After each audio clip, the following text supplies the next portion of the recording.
Oui, il était prévu un service de consultation. Comme le frère Job l'a dit, je vois, le frère Michel n'est pas là. La sœur Annie est là. Elle est là.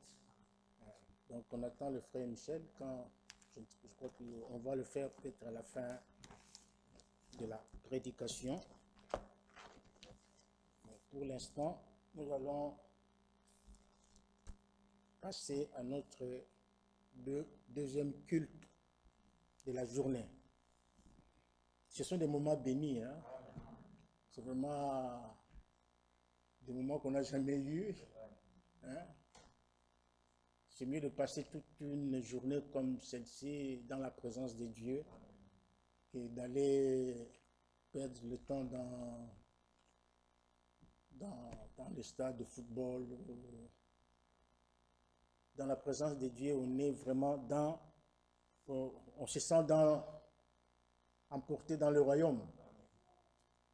Comme ce matin, nous avons passé des moments agréables dans sa présence et j'espère que nous allons aussi passer les mêmes moments cet après-midi parce que le Seigneur est fidèle à ses promesses. Il a dit que là où 2 ou 3 sont rassemblés à mon nom, je suis au milieu d'eux. Il est là au milieu de nous.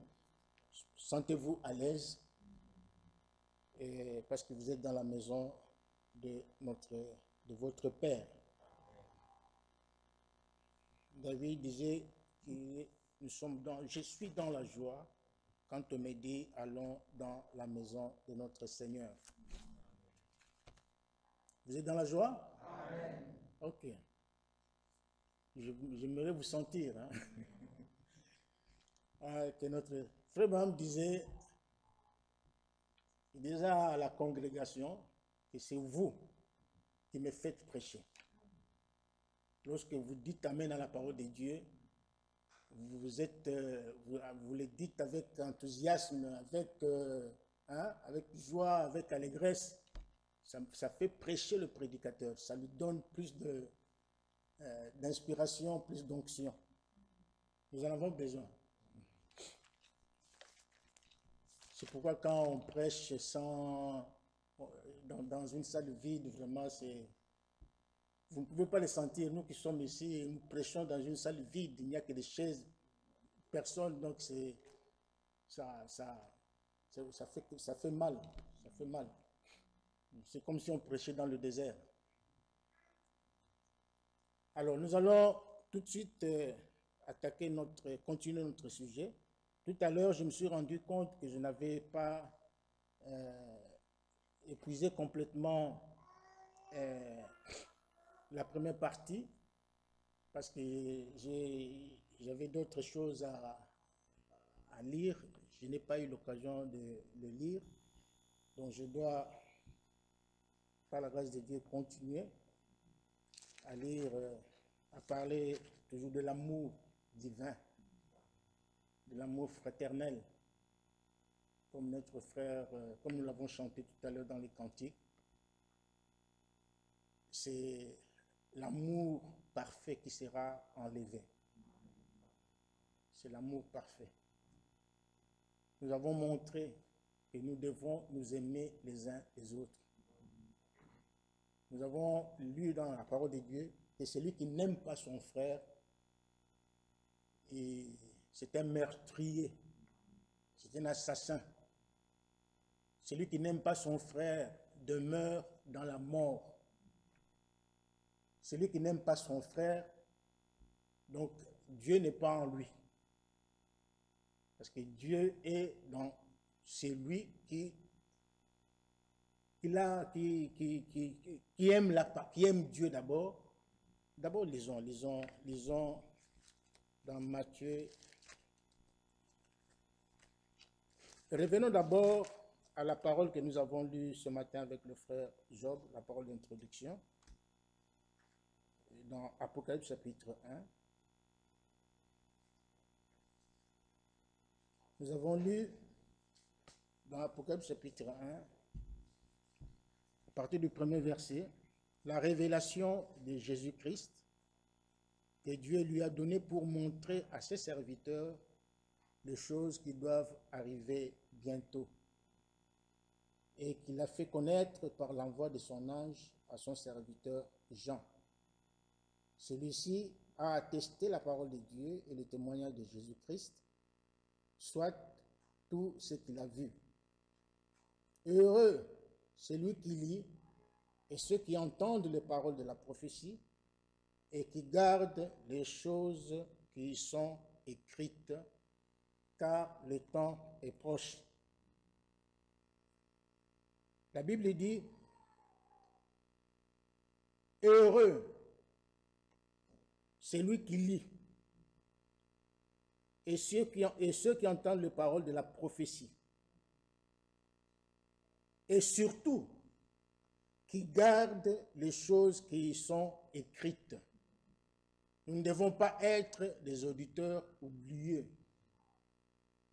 Nous devons être comme des élèves dans une école, des élèves qui sont attentifs aux enseignements qu'on leur donne, aux cours qu'ils reçoivent.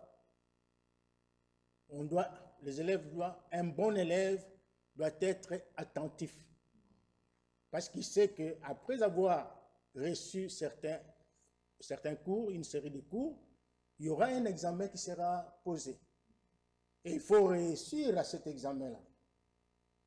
Alors, pour réussir à cet examen, il faut vraiment être attentif à l'école. Être vraiment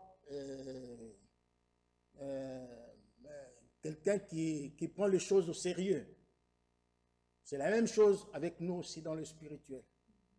Lorsque nous venons à l'église, c'est pour écouter la parole de Dieu, mais alors attentivement. Écouter la parole de Dieu et ne pas la laisser entrer de ce côté pour sortir de l'autre côté. Lorsqu'elle entre dans l'oreille, il faut qu'elle tombe dans le cœur. Il faut qu'elle aille dans le cœur, qu'on puisse vraiment méditer cette parole jour et nuit. Pourquoi? Pour la mettre en pratique. Pourquoi nous disons cela? Parce que la Bible, comme nous l'avons lu, car le temps est proche. Jésus-Christ revient bientôt. Nous avons montré ce matin les prophéties que l'homme de Dieu, William Marion Branham, avait données en 1933, et toutes ces prophéties se sont accomplies. À part la 7e, qui doit s'accomplir juste après le départ de l'épouse. Mais nous avons vu que ces prophéties se sont accomplies sous nos yeux. Tout le monde a suivi à la télévision ce qui s'était passé le mercredi 20 dernier. L'investiture d'une femme pour la toute première fois dans l'histoire des États-Unis, une femme qui prête serment en tant que vice-présidente. Et cette femme, d'après la prophétie, d'après la vision que l'homme de Dieu a vue, deviendra président des États-Unis. Et cette femme était habillée en robe royale avec du violet. Tout le monde l'a vu. Et cela avait été déjà prédit en 1933 par le prophète William Marion Branham. Il avait vu cela 88 ans avant. Donc c'est pour vous dire que nous sommes vraiment à la fin. Parce que ces prophéties lui avaient été données par le Seigneur, et le Seigneur lui-même avait dit que avant le retour de Jésus-Christ, cet événement, de la portée mondiale vont s'accomplir. Donc, mes frères et sœurs, mettez toutes vos batteries en marche. Le Seigneur revient bientôt. Nous venons ici pour nous préparer. Nous ne venons pas ici pour jouer. pour chercher la gloire, pour chercher un titre dans l'Église, pour chercher des grades dans l'Église. Nous ne venons pas pour cela. Nous venons pour préparer nos âmes, pour que nos âmes soient prêtes lors du retour de notre Seigneur Jésus-Christ. C'est pour bientôt. Le temps est proche. Lisez la Bible tous les jours, méditez-la tous les jours, lisez les brochures dans lesquelles il y a le message que le prophète et l'homme de Dieu a apporté. Lisez-les tous les jours. Donc faites un effort. Faites un effort. Comme vous faites des efforts pour aller au travail avec ponctualité, comme vous faites des efforts pour, je ne sais pas, hein, vous savez, vous connaissez bien ces choses. Faites tous vos efforts pour que votre âme, n'est-ce pas, soit nourrie, alimentée chaque jour, afin de ne pas être déçu ces jours-là. Vous savez, de toutes les façons, c'est nous qui serons séduits. Les gens du monde ne seront jamais séduits. Les gens du monde vont tout simplement se rendre compte que, bon, c'est vrai, nous avons mérité cela. On avait rejeté ces choses, tout ça. Ils ne seront pas surpris. Je voulais dire surpris, pas séduits. Je voulais parler de la surprise. Les gens du monde ne seront pas surpris parce que c'est tout à fait normal. Mais c'est nous qui serons surpris. Si nous restons, Jésus-Christ revient, il prend son épouse et nous restons, nous serons surpris. Nous serons surpris. Et nous allons pleurer. Donc, que cela ne nous arrive pas. Nous avons été suffisamment avertis. Nous avons entendu suffisamment la parole de Dieu. Mettons-la en pratique. Vivons-la tous les jours. Essayons de mener une vie digne de l'Évangile. Une vie qui plaise à notre Seigneur. Ayons l'amour. Comme nous l'avons montré ce matin, ayons l'amour divin. Nous devons nous aimer les uns les autres. Nous devons nous supporter les uns les autres. Nous devons vivre pour les autres. Nous devons sacrifier notre vie pour les autres. Nous avons montré ce matin, comme Jésus s'est sacrifié pour nous, nous aussi, nous devons nous sacrifier pour notre prochain. Nous devons être semblables à notre Seigneur. Nous devons lui être semblables. Nous avons toujours chanté « Aimer comme Jésus ». Être comme Jésus. Et nous avons dit que cela ne doit pas être un slogan, mais cela doit être une vie. Alléluia. Donc, prenons ces choses au sérieux. Lisons Marc chapitre 12.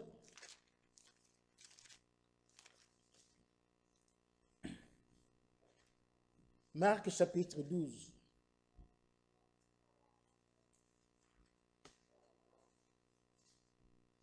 À partir du verset 28.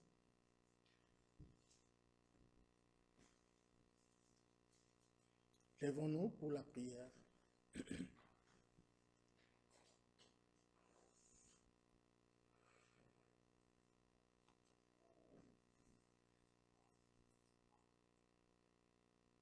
Marc chapitre 12,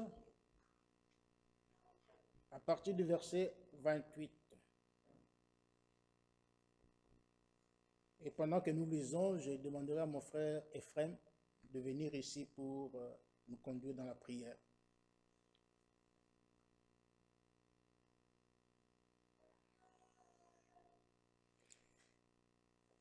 Verset 28.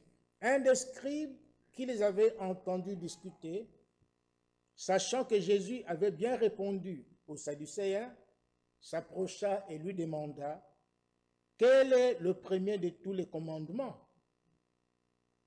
Jésus répondit, voici le premier.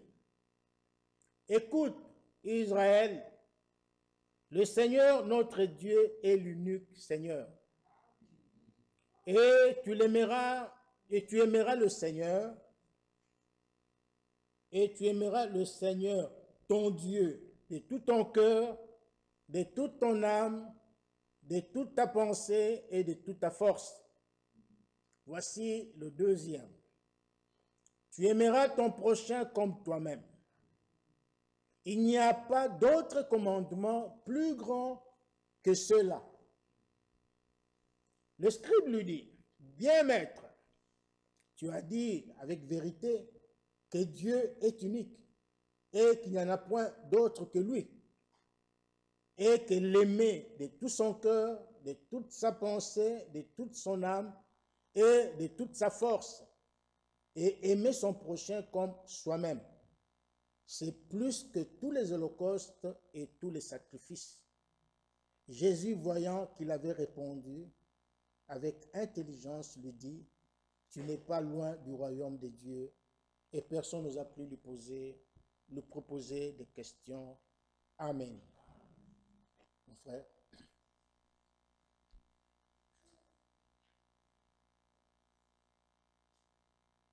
Glorieux Père Céleste, Dieu Tout-Puissant, nous te sommes infiniment reconnaissants. Disons merci pour ton grand amour. Amen.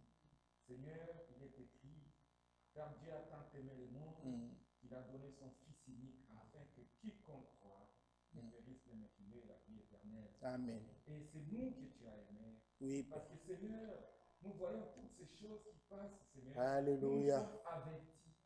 Et nous connaissons, Seigneur, que tu viens bientôt. Seigneur, tu envoies même, tu as envoyé ton prophète et tu lui as donné toutes ces révélations afin que, Seigneur, nous puissions considérer les temps dans lesquels nous vivons. Dieu notre Père, tu nous recommandes d'amour. Nous demande de nous aimer les uns les autres. Si toi tu nous as aimés et que tu as sacrifié ton Fils unique pour nous, Seigneur, nous te demandons, Dieu, de nous accorder la grâce d'avoir ce vrai amour. Amen. De nous aimer vraiment les uns les autres. Amen. De nous aimer comme le dit ta parole, Seigneur. Parce que sans cet amour, comme nous l'avons entendu, nous ne pourrons jamais te voir. Seigneur notre Dieu, déverse à nous l'amour, oh Dieu, l'amour vrai, l'agapao, Seigneur, déverse-les dans nos cœurs, nous voulons, oh Dieu, remettre ce culte encore entre tes mains. Oh Dieu Tout-Puissant, que ton onction descende sur ton serviteur et qu'il soit sur chacun de nous, Dieu. Nous recommandons tout cela entre tes mains. Notre frère Michel qui est en route, Dieu, depuis Liège, soit avec lui sur la route, Dieu Tout-Puissant. Nous nous abandonnons tous entre tes mains. Au nom de Jésus-Christ, nous demandons. Amen. Amen. Vous pouvez vous asseoir. Que le Seigneur bénisse sa parole. Amen. Donc, comme je l'ai dit tout à l'heure, nous sommes en train de parler de l'amour fraternel, de l'amour divin, donc l'amour de Dieu envers nous et l'amour des uns envers les autres. Nous venons de lire un passage de la Bible qui nous parle aussi, comme nous l'avons dit ce matin, du commandement. Parce que nous avons montré que l'amour que Dieu nous demande d'avoir est un commandement. Jésus a dit, je vous donne un commandement nouveau. Et le Seigneur dit encore ici, on lui pose la question, quel est le premier commandement? Il a répondu clairement, quel est le premier commandement? Là, il se réfère dans l'Ancien Testament, il dit, écoute Israël, le Seigneur ton Dieu est l'unique Seigneur, il est l'unique Seigneur. Et il a dit qu'il faut aimer ce Seigneur-là de tout son cœur, de toute son âme, de toutes ses pensées et de toutes ses forces. Et il ne s'est pas arrêté là. Il dit qu'il y a un autre commandement. Un deuxième commandement qui est attaché au premier. C'est aimer son prochain comme soi-même. Donc les deux commandements marchent ensemble. Dans Matthieu 22, il nous dit au verset 40, il nous dit ceci. Matthieu 22, verset 40, c'est toujours le même, c'est toujours dans le même contexte. Au verset 40, il dit, de ces deux commandements dépendent toute la loi et les prophètes. Alléluia. Nous allons le voir. Donc, l'amour que nous devons avoir consiste à aimer Dieu de tout son cœur, de toute son âme, de toutes ses forces et de toute sa pensée. Donc, si vous aimez Dieu de cette manière-là, comprenez que Jésus veut nous dire ici que si vous aimez Dieu de cette manière-là, vous devez aussi absolument aimer de la même manière son prochain. On ne peut pas aimer Dieu et haïr son prochain. Nous l'avons vu ce matin. On ne peut pas aimer Dieu qu'on ne voit pas et haïr son frère qu'on voit. Est-ce que vous me suivez? Le prochain, ton frère, ta soeur, que tu vois tous les jours, que tu vois dans la souffrance, dans la misère, dont tu connais les difficultés, la situation dans laquelle il vit ou elle vit. Tu lui fermes le cœur. Tu ne vas jamais à son secours. Tu ne lui rends jamais visite. Tu ne le portes pas dans ton cœur. Tu le hais. Comment peux-tu dire que j'aime Dieu? Non. Celui qui aime réellement Dieu doit aussi aimer son frère. Si tu aimes Dieu, tu dois aussi aimer ton frère. Et celui qui aime son frère aime Dieu. Les deux marchent ensemble. Mes frères et sœurs, nous devons chacun de nous contrôler sa propre vie.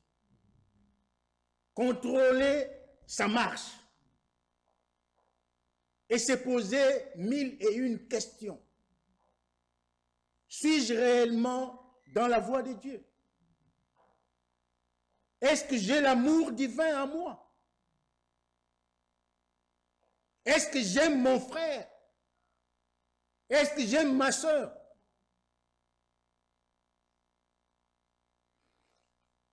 Revenons un peu sur un passage qui me vient là. Nous l'avons lu ce matin. Dans 1 Jean chapitre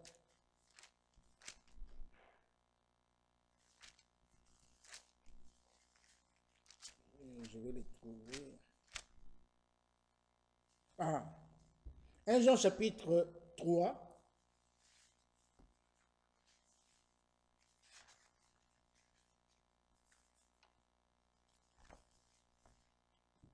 Au verset 14.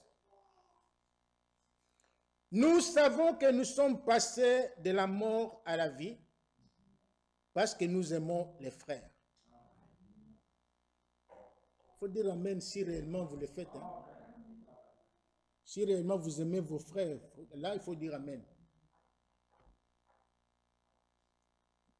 Donc, parce que nous aimons les frères. Celui qui n'aime pas demeure dans la mort. Ça, c'est vraiment important.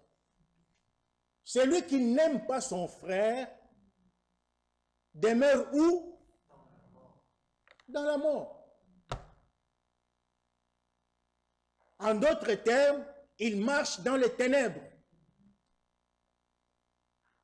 Le verset 15 dit, « Quiconque hait son frère est un meurtrier. » C'est-à-dire c'est un assassin. Il n'est pas différent des gens qui tuent les gens, qui tuent dans la rue. Les assassins, vous les connaissez.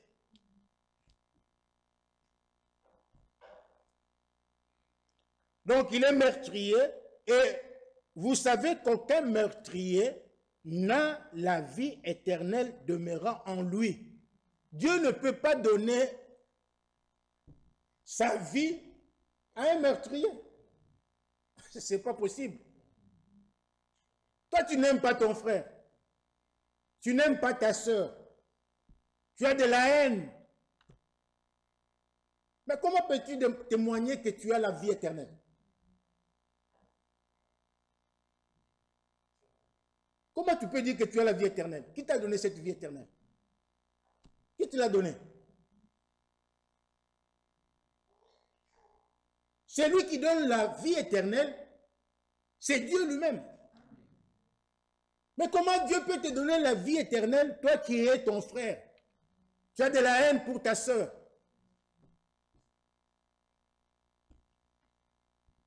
Non. Dieu n'est pas injuste. Nous l'avons vu ce matin. Il n'est pas injuste. Il fait des choses correctement. Si tu obéis à sa parole, tu gardes sa parole, ses commandements, alors lui aussi, il te donne ce dont tu as besoin, ce qui est nécessaire, tout ce qui est nécessaire pour la vie. Le verset 16 dit, « Nous avons connu l'amour en ce qu'il a donné sa vie pour nous. Nous aussi, nous devons donner notre vie pour les frères. » Nous aussi. Lui, il a donné sa vie pour nous. Et nous sommes heureux. Nous avons la vie éternelle. Nous irons dans la gloire. Nous sommes heureux. Mais nous aussi, à notre tour, nous devons aussi donner notre propre vie, n'est-ce pas, aux autres.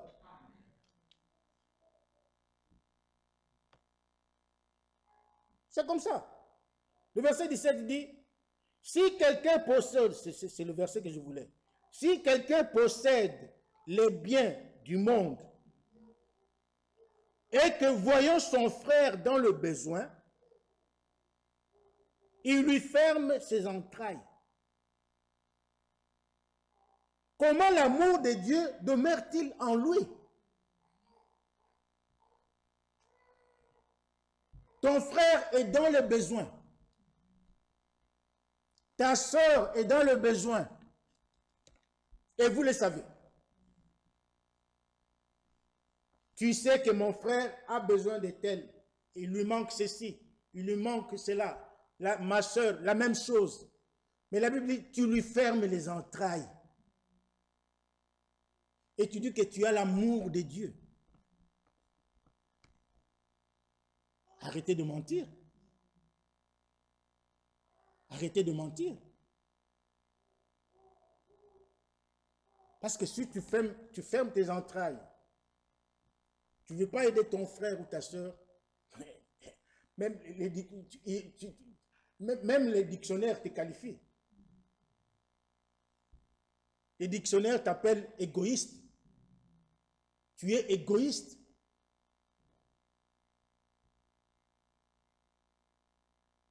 Et nous avons montré ce matin que l'amour doit se pratiquer. Nous n'avons pas besoin de prêcher l'amour. Nous ne devons pas prêcher l'amour. Nous devons le vivre. Et que chacun de nous, n'est-ce pas, puisse être une prédication, puisse être, comment dirais-je, que chacun de nous puisse être l'expression de l'amour divin. Que notre vie de tous les jours puisse prêcher l'amour. On ne doit pas toujours venir ici, ayez l'amour, ayez l'amour, ayez l'amour. Non, ça fait des années que vous êtes dans ce message. Des années que vous avez cru en Jésus-Christ. Mais votre vie ne change pas. Votre vie est toujours la même. Mais ça doit nous interpeller, ça doit nous, hein, comment ça doit nous interpeller. Nous devons nous poser des questions. Qu'est-ce qui ne va pas? Parce qu'un enfant qui naît, cet enfant doit grandir. Un enfant qui ne grandit pas, c'est le souci des parents. Les parents vont se soucier, seront inquiets et ils feront toutes les démarches possibles pour voir leur enfant croître.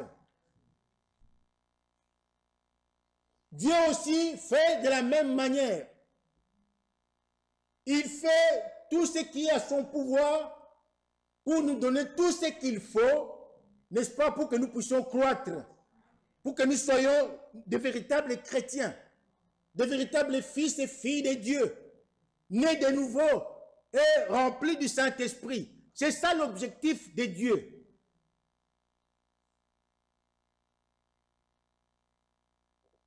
Jésus a dit, l'homme ne vivra pas de pain seulement, mais de toute parole qui sortira de la bouche de Dieu. Dieu nous donne toujours sa parole. Qu'est-ce qui vous manque? Qu'est-ce qui nous manque, mon frère? Nous avons tout.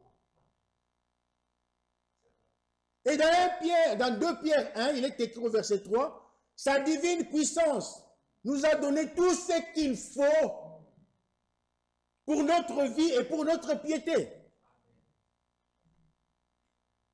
Dieu a déployé tous ses efforts pour que nous puissions être à la stature de l'homme parfait. Pour que nous puissions être semblables à Jésus-Christ. Pour que nous puissions le représenter sur la terre. Parce nous sommes des représentants de Christ sur la terre. C'est comme une femme qui aime beaucoup son mari, qui est vraiment, qui est vraiment attachée à son mari. Elle reflète l'image de son mari lorsqu'elle est dans la rue, partout où elle va. La femme doit refléter l'image de son mari. C'est de la même manière aussi, l'Église du Dieu vivant doit refléter l'image de Christ. Nous devons être une Église qui reflète l'image de Jésus-Christ. Nous devons être à la stature parfaite de Dieu.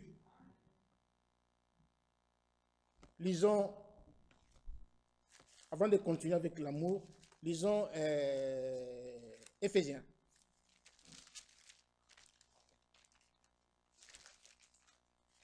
Éphésiens chapitre 4.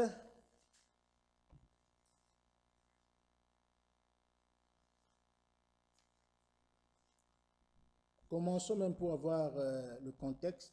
Commençons au verset 11. Et il a donné les uns comme apôtres, les autres comme prophètes, les autres comme évangélistes, les autres comme pasteurs et docteurs, pour le perfectionnement des saints en vue de l'œuvre du ministère et de l'édification du corps de Christ, jusqu'à ce que nous soyons tous parvenus à l'unité de la foi et de la connaissance du Fils de Dieu, à l'état d'homme fait, à la mesure de la stature parfaite de Christ. Nous devons arriver à cela, à la stature parfaite de Christ. Tel qu'il est, tel nous devons être.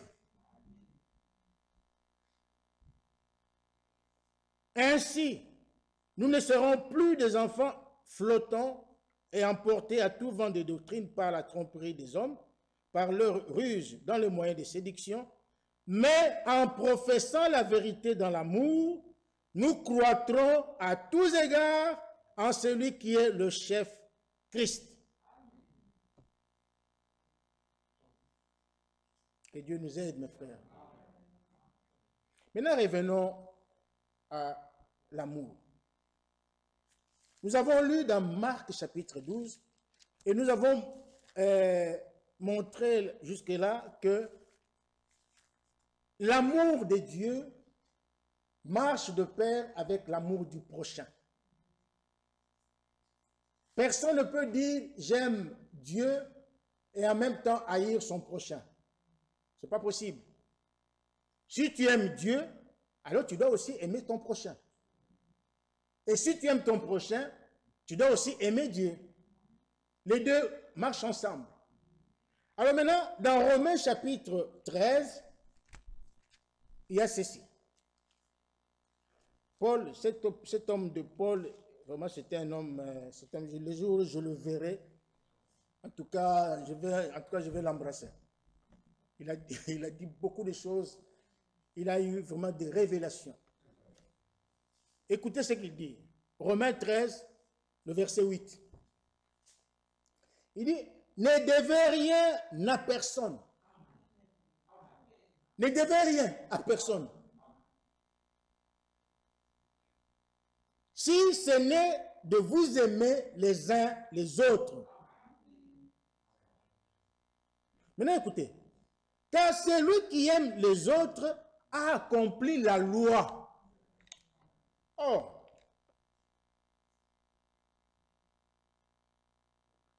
Cela veut dire, mon frère, ma soeur, nous devons chercher à tout prix dans notre vie à éviter les dettes.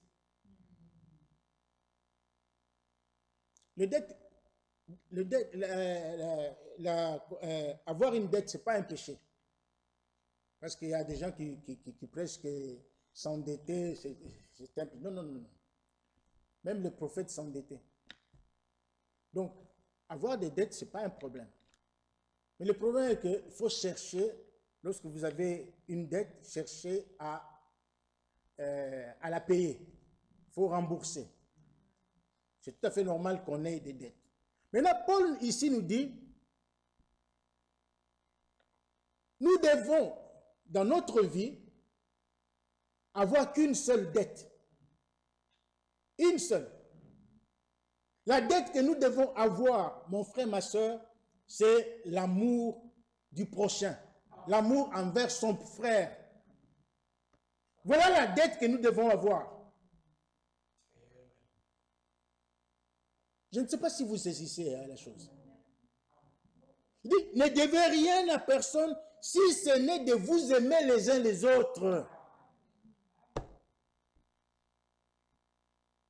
Parce que celui qui aime son prochain, qui aime les autres, a accompli la loi. Continuons. En effet, le verset 9, les commandements. Ici, Paul nous ramène au commandement de Moïse. Il dit, les commandements, tu ne commettras point d'adultère. C'est un commandement. Tu ne tueras point. Tu ne déroberas point. Tu ne convoiteras point. Et ce qu'il peut encore y avoir, donc la liste est longue, se résume dans cette parole, tu aimeras ton prochain comme toi-même. Alléluia. Donc cela veut dire, si j'aime mon frère, je ne peux pas prendre sa femme. Si toi, la sœur, tu aimes ta sœur, tu ne peux pas aller avec son mari. C'est ça l'amour. Si j'aime mon frère, je ne peux pas voler son argent, par exemple. Je ne peux pas.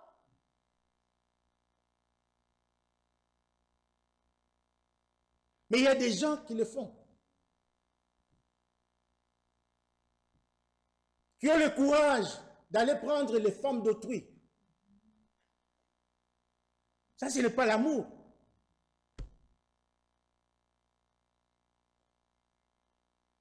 Et c'est ce que la Bible nous enseigne.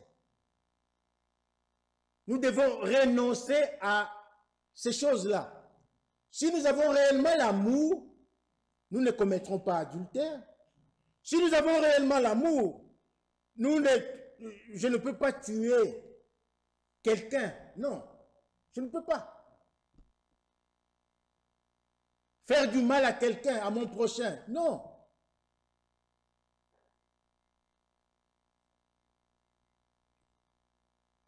Je ne peux pas convoiter la femme d'autrui ou un objet d'autrui. Parce que là, c'est dans la loi. Si vous allez dans la loi de Moïse, vous trouverez toutes ces choses-là. Il y a la liste, c'est toute une liste. Maintenant, l'amour du prochain est résumé dans tout ça. Donc, tu ne convoiteras point, tu ne commettras point d'adultère, ainsi de suite. Et donc, il dit, c'est résumé dans cette parole, tu aimeras ton prochain comme toi-même. Nous l'avons lu dans Marc chapitre 12. Le deuxième commandement que le Seigneur a donné, aime ton prochain comme toi-même. Donc, si tu aimes ton prochain comme tu t'aimes toi-même, tu ne peux pas lui faire du mal. Tu ne peux pas. Pourquoi? Parce que il y a l'amour dans ton cœur. Tu as l'amour de ton frère. Tu as l'amour de ta sœur. Donc, tu dois avoir horreur de lui faire quelque chose de faux, de lui faire du mal.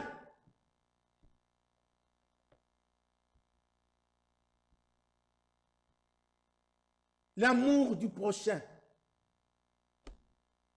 C'est un commandement divin.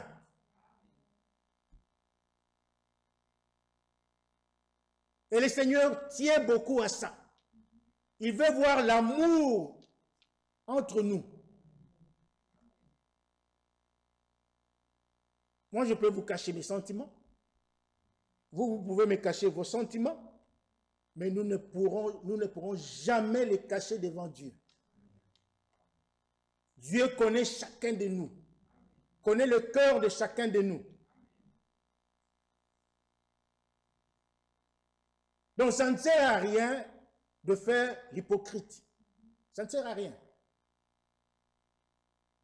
Si tu sens dans ton cœur que tu n'aimes pas ton frère, tu le sens vraiment dans ton cœur, n'esquive pas cela. Ne néglige pas cela. Si tu sens dans ton cœur que je n'aime pas le frère et mon frère Lodi, tu sens ça dans ton cœur, mais mets-toi à genoux. Mets-toi à genoux. Tu sais, ce n'est pas moi qui viendrai te dire que tu n'aimes pas tel ou tel. Non, non, non, non, non, non. Ce n'est pas moi. Ce n'est pas non plus Job qui viendrait me dire que non, frère, Dieu donné, tu n'aimes pas frère et frère. Non. C'est ta conscience en toi, ta propre conscience. Ton cœur, dans ton cœur, tu le sauras. Que j'ai de la haine pour mon frère tel. J'ai de la haine pour ma soeur telle. Mais mon frère, ma soeur, qu'est-ce qui est difficile? Frère Branham dit, venez à l'autel.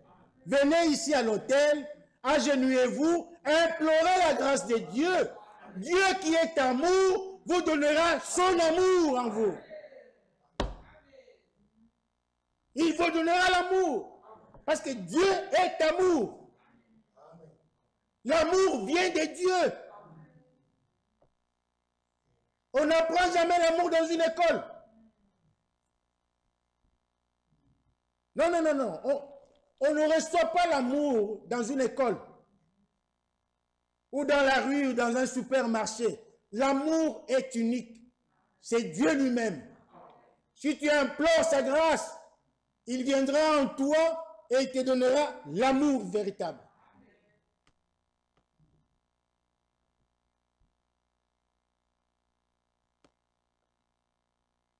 Le verset 10 dit, L'amour ne fait point de mal au prochain. Nous sommes dans Romains 13. L'amour ne fait point de mal au prochain. L'amour est donc l'accomplissement de la loi. Donc, si tu as l'amour du prochain, alors sache que tu as accompli la loi. Tu as accompli la loi qui dit ne tue pas. Tu as accompli la loi qui dit ne commettez pas adultère. Tu as accompli la loi qui dit ne convoite pas. Donc, tu as accompli cette loi-là. Pourquoi? Parce que tu aimes. Tu as l'amour du prochain. Alléluia. Nous devons vraiment arriver à cela. C'est ça l'objectif. C'est ça l'objectif que nous poursuivons dans notre démarche. L'objectif est d'atteindre la perfection. Jésus a dit, soyez parfaits comme votre Père céleste est parfait. Que Dieu nous aide, mes frères et sœurs. Maintenant, permettez-moi de lire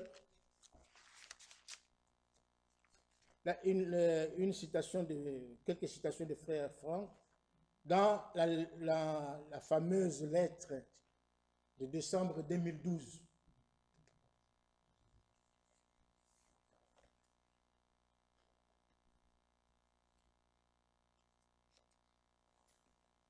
Décembre 2012, la lettre de frère Michel.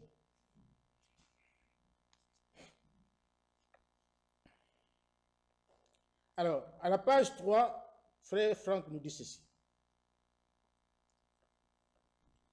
Celui qui se laisse conduire réellement par l'Esprit de Dieu, donc il cite Jean 16, 13, Romains 8, 14, qui dit, Romains 8, 14 dit, car ceux qui sont conduits par le Saint-Esprit sont fils de Dieu. Jean 16, 13 nous dit que quand le Consolateur sera venu, l'Esprit de vérité, il vous conduira dans toute la vérité. Alors il dit, celui qui se laisse conduire réellement par l'Esprit de Dieu vit une vie tout à fait normale dans tous les domaines, tout en prenant au sérieux la préparation et sera participant à l'héritage du salut promis et finalement sera scellé par le Saint-Esprit promis. Et puis c'est des citations. Maintenant, à la venue de l'époux, ils seront l'épouse parole. Non, est-ce que c'est ça que je voulais lire? Je pense, oui. Bon, continuons. À la venue de l'époux, ils seront l'épouse parole qui lui sera présentée et qui sera prête pour entrer au festin des noces. Les vierges folles ont elles aussi des lampes, donc l'inspiration. Toutefois, elles négligent leur préparation. Elles croient aussi des interprétations folles venant des hommes, alors que les sages ne croient que ce qui est réellement écrit dans la parole. Seulement, ce qui se trouve effectivement dans la Bible est biblique. Et chaque enseignement est fondé sur 2 ou 3 passages ou même davantage. Maintenant, écoutez. Les sages possèdent la plénitude de l'esprit qui se manifeste par l'amour parfait de Dieu. L'amour envers lui, Dieu, envers sa parole et l'un envers l'autre. Est-ce que vous m'avez suivi? Hein? Donc, les sages possèdent la plénitude de l'esprit qui se manifeste par l'amour parfait. Donc, si nous avons la plénitude de l'esprit, nous avons l'amour parfait.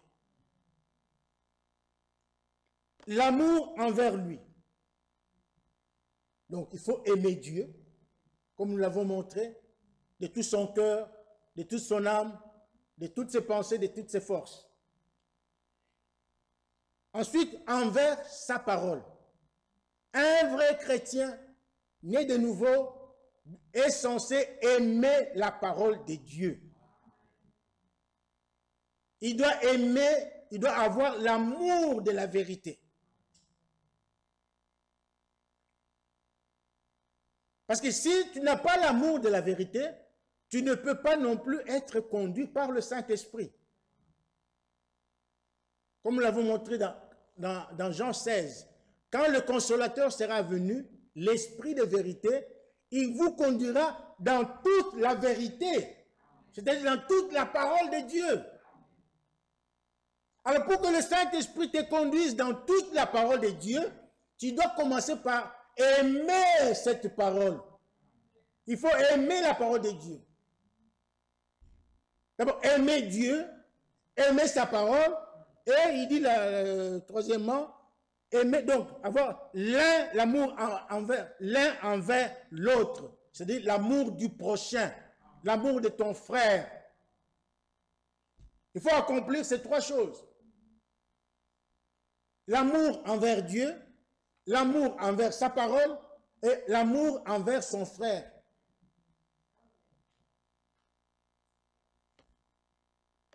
Là, il continue, il dit, pour eux, ceci est tout à fait naturel.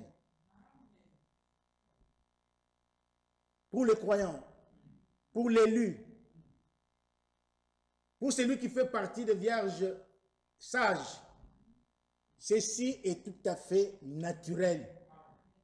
Et il cite l'Écriture, il dit, tu aimeras le Seigneur ton Dieu de tout ton cœur, de toute ton âme, de toute ta pensée, de toute ta force. Voici le second, tu aimeras ton prochain comme toi-même.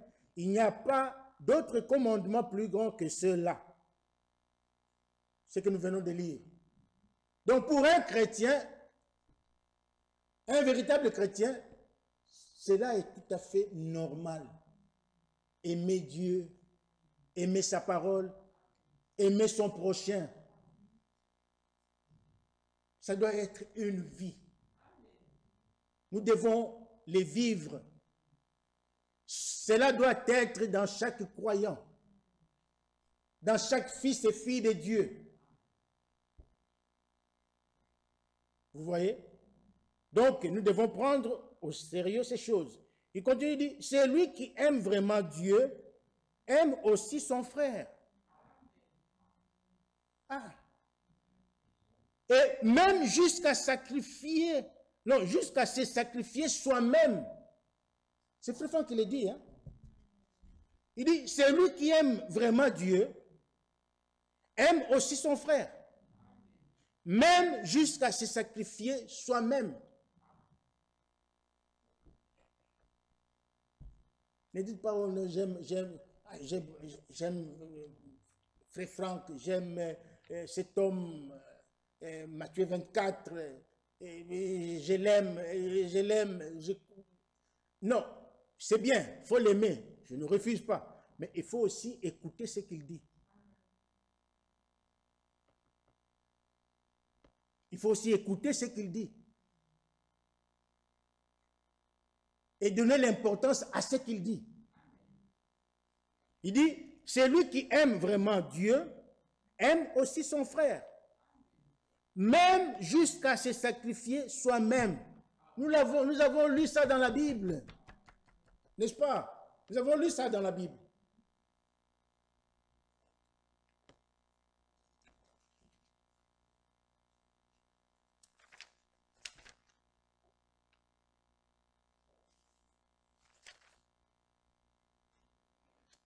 Plus loin, il dit encore ceci. Le véritable amour divin pratiqué est l'unique signe d'identification qui fait connaître que nous sommes réellement ses disciples. Vous êtes là? L'amour ne se perd jamais. L'amour ne se perd jamais. Pas même dans les épreuves les plus dures. Vous voyez, même dans les épreuves les plus dures, l'amour ne se perd jamais. L'amour réconcilie.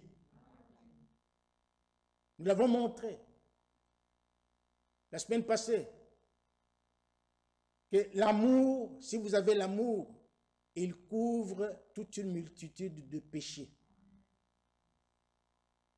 Si vous avez un différend avec votre frère, avec votre sœur, et que vous avez l'amour en vous, l'amour de Dieu, vous avez l'amour du prochain, vous avez l'amour fraternel en vous, cela va vous conduire à la réconciliation. Tu n'auras pas honte d'aller voir ton frère, d'aller voir ta sœur pour faire la paix. Parce que la paix est un élément très très important, un héritage que le Seigneur nous a laissé. Il dit, je vous laisse ma paix, je ne vous la donne pas comme le monde. Parce que nous devons être en paix les uns envers les autres. Paul dit, recherchez la paix avec tous. Recherchez la paix avec tous. Ailleurs, il dit, si cela est possible, si cela est possible, d'autant que cela dépend de vous, soyez en paix avec tous les hommes. Donc, si nous avons l'amour en nous, nous chercherons la paix avec son frère, avec notre frère, avec notre sœur. Si nous avons l'amour en nous, quand il y a un différend, nous allons nous réconcilier. Parce que nous sommes sous la loi de l'amour.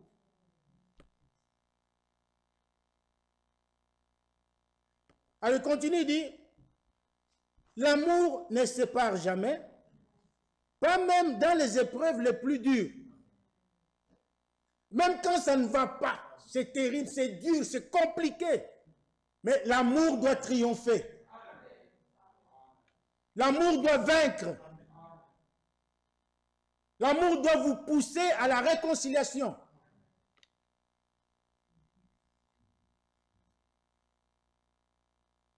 Parce que c'est le diable qui sépare, qui cherche à diviser.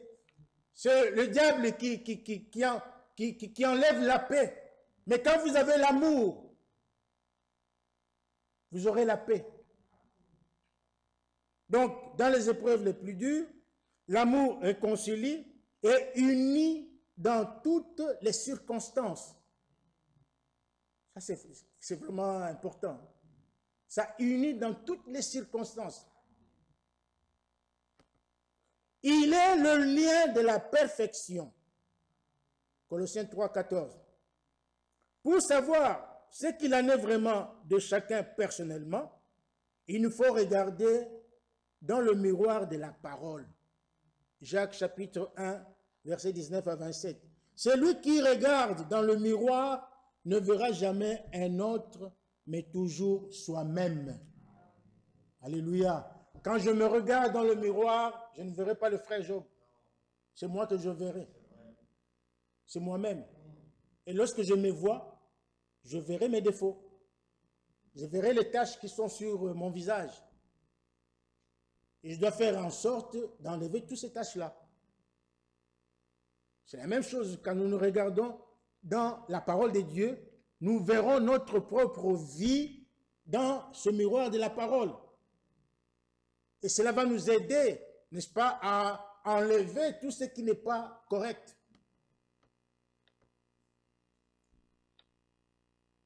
Dans 1 Corinthiens chapitre 13, l'amour de Dieu nous est décrit de manière approfondie.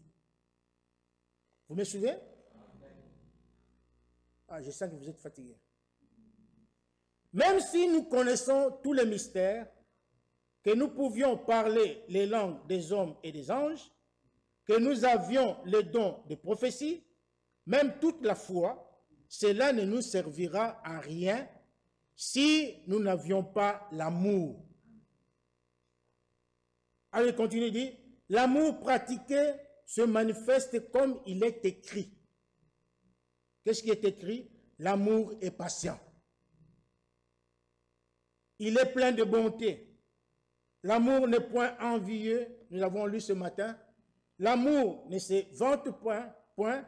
Il ne s'enfle point d'orgueil. Il ne fait rien de malhonnête. Il ne cherche point son intérêt. Il ne s'irrite point. Il ne soupçonne point le mal. Maintenant, chaque attribut mentionné se rapporte à la vie des élus. Amen. Ceci doit être ma vie, notre vie de tous les jours. J'aimerais revenir un peu sur ça. Il dit, ceci doit être ma vie. Frère Franck dit que ceci doit être ma vie. À moi, Frère Franck. Ça doit aussi être notre vie de tous les jours.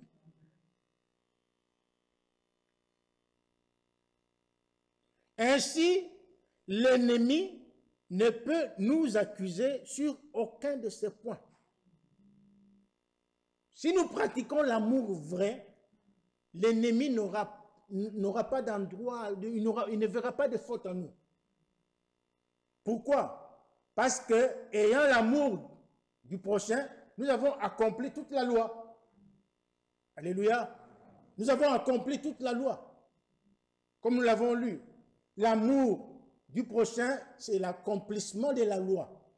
Mais l'amour doit être pratiqué. Que chacun cherche l'amour divin.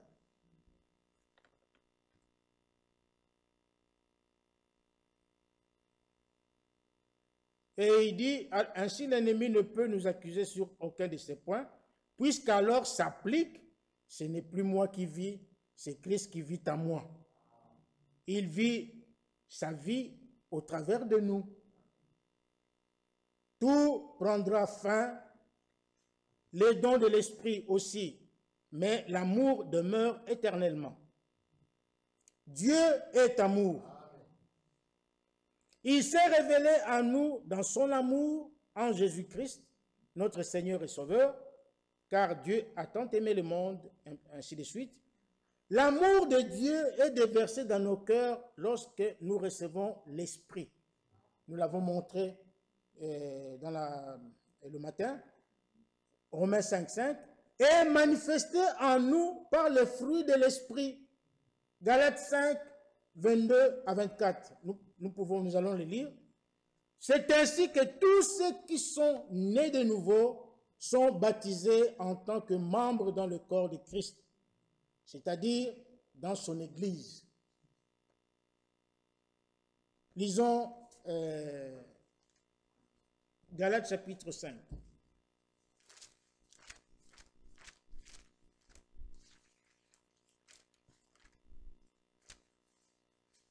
Galates chapitre 5, lisons à partir du verset 22.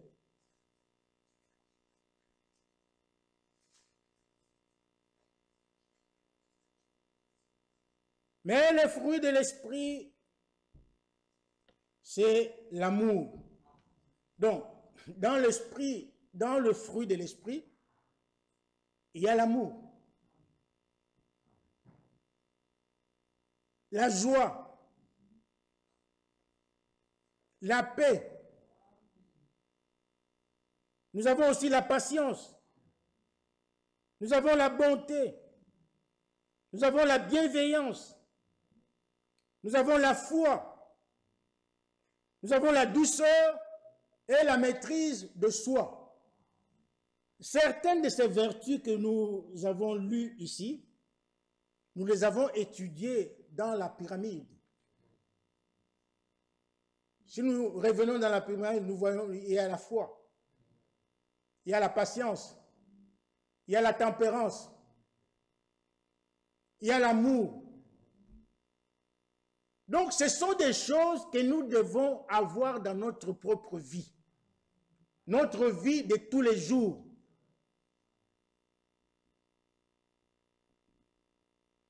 Ça ne sert à rien de venir à l'église perdre son temps pour rien. lorsque nous venons à l'église, comme je l'ai toujours dit, nous venons pour expérimenter les bénédictions spirituelles. Pour vivre une vie digne de l'évangile. Maintenant, le verset 23 dit, la loi n'est pas contre ces choses. Paul l'a dit. Dans Romains, nous avons lu que l'amour du prochain, c'est l'accomplissement de la loi. Donc, lorsque tu as l'amour en toi et que tu as les fruits de l'esprit en toi, la loi, donc le diable cherchera par tous les moyens dans ta vie, mais il ne trouvera rien. Il a cherché des fautes dans la vie de Daniel. Il a cherché des fautes dans la vie de Daniel, mais il n'avait trouvé rien du tout. Alors ils ont cherché à inventer des choses pour accuser Daniel. Pourquoi? Parce que Daniel était parfait. Daniel était parfait, il respectait la loi de son Dieu, il était sans reproche. La même chose s'est passée avec le Seigneur Jésus-Christ. On a cherché par tous les moyens pour l'accuser. On a cherché des fautes dans sa vie, ils n'en ont pas trouvé. Pourquoi? Parce que Jésus avait accompli la loi. Il avait l'amour de Dieu en lui.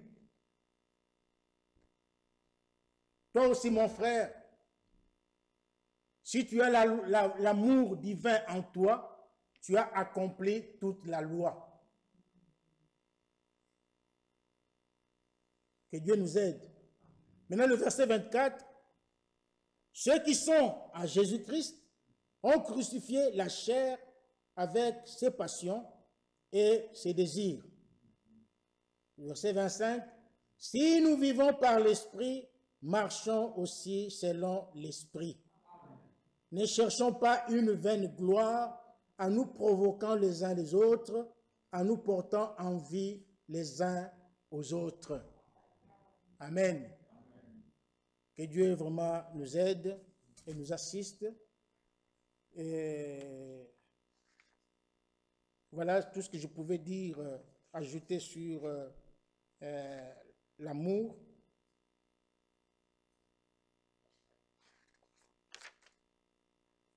Sur l'amour.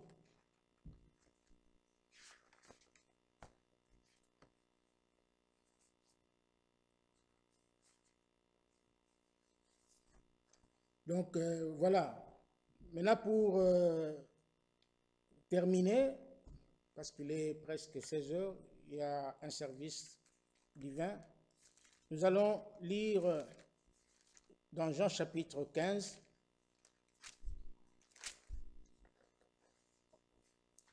Jean chapitre 15, le verset, à partir du premier verset.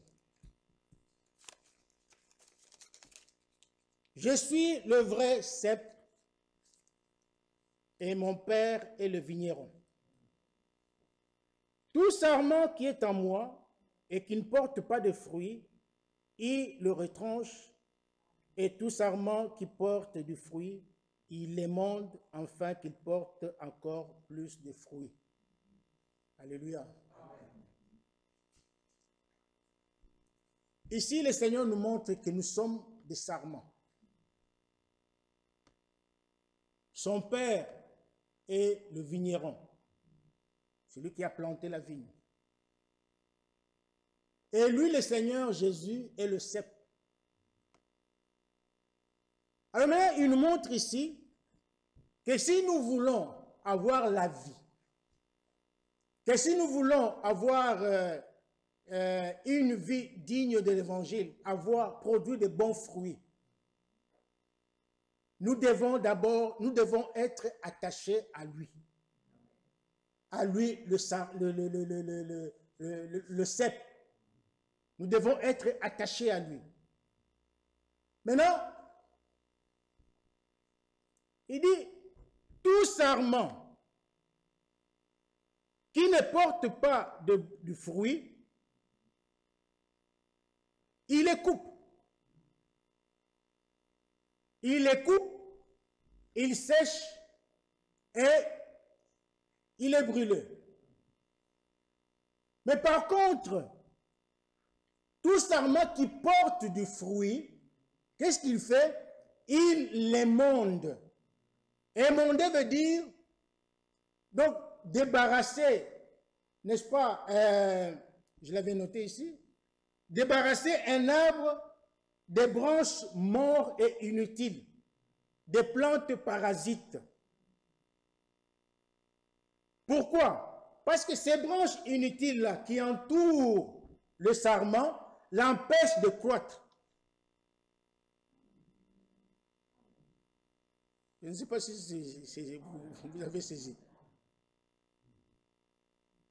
Pour qu'une plante, allons dans des termes un peu plus simples, une plante puisse croître, hein, on doit faire comment on dit ça, le cerclage. Cerclage, hein, je crois. On doit nettoyer tout autour là, enlever tous les parasites qui y sont, les arbres inutiles, les branches, toutes ces choses-là inutiles là, on doit les enlever tout autour de la plante.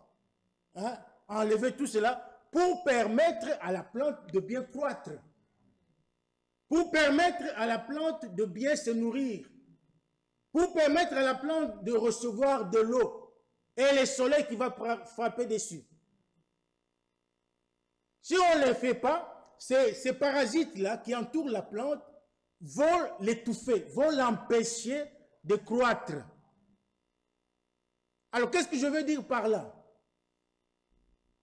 Nous aussi, pour notre croissance, nous devons être émondés. Nous devons nous débarrasser de tout ce qui nous empêche de croître. Nous devons nous débarrasser de tout ça. La jalousie, les mauvais désirs. Dans Marc chapitre 7, il est dit, ce n'est pas ce qui entre dans l'homme qui le souille, mais c'est ce qui sort de l'homme. Les mauvais désirs, les adultères, toutes ces choses-là. Il faut s'en débarrasser. Toutes les mauvaises choses, même les petites choses. Il faut s'en débarrasser pour que cela puisse te permettre, n'est-ce pas, de croître, d'aller de l'avant. Je m'arrête là. Nous allons approfondir ce sujet le mardi. Parce que si je continue, on n'aura pas le temps de le terminer. Nous allons continuer cela le mardi. Dans notre vie, il y a des choses qui nous empêchent d'aller de l'avant. Il y a des choses qui nous empêchent de croître. Il y a des choses qui nous empêchent de faire des progrès.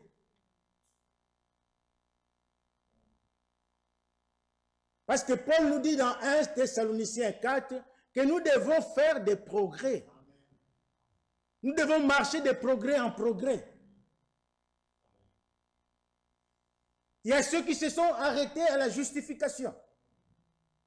Ils se contentent de la justification, ils sont là, ils sont restés là. Ils ne veulent plus bouger, ils ne veulent plus avancer. Non, le chemin est long. La route est longue, il faut continuer, il faut marcher. Il y a du travail à faire.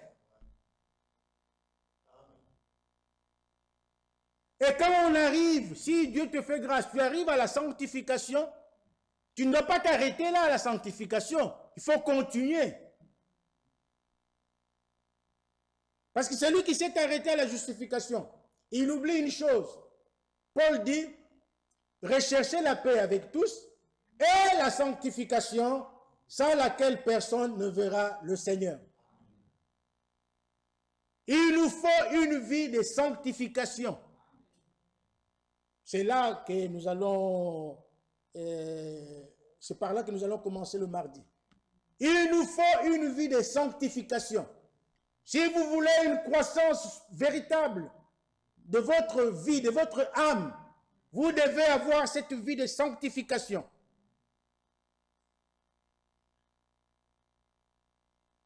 Et quand Paul parle de la sanctification dans Hébreux chapitre 12, c'est 12, hein, je pense, 12 ou 14, il ne s'adresse pas aux païens. Il ne s'adresse pas aux dénominationnels, non. Il s'adresse aux gens qui sont nés de nouveau.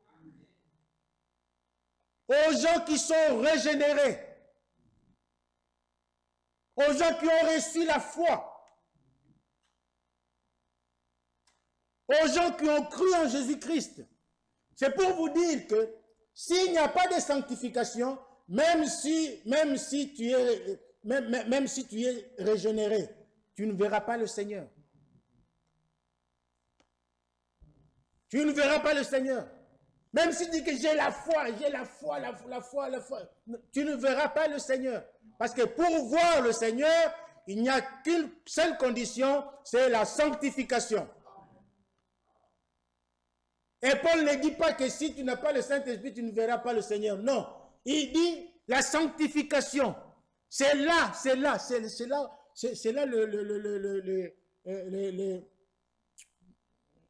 comment le mot m'échappe. La sanctification, mes frères et sœurs. À partir de mardi, c'est là où c'est ça que nous allons étudier. La sanctification. Vous êtes nés de nouveau, c'est bon, mais vous devez aussi être sanctifiés. Sans la sanctification, personne ne verra le Seigneur. Nous allons tous ensemble étudier qu'est-ce qu'il faut enlever dans notre vie, qu'est-ce qui nous empêche d'avancer, qu'est-ce qui nous empêche la sanctification. Ne vous contentez pas d'être, je ne sais pas, j'ai la foi, c'est bien. Là, vous risquez de garder une apparence trompeuse. Et la Bible dit, ceux qui ont l'apparence de la piété, ils ont l'apparence de la piété, mais ils renient ce qui en fait la force. Nous ne voulons pas des chrétiens apparents, qui ont l'apparence de la piété. Nous voulons de véritables chrétiens, n'est-ce pas, qui sont nés de nouveau et qui sont sanctifiés et remplis du Saint-Esprit. Nous verrons ça le dimanche et le mardi. Que le Seigneur vous bénisse. Je vais laisser la place pour le service de consécration.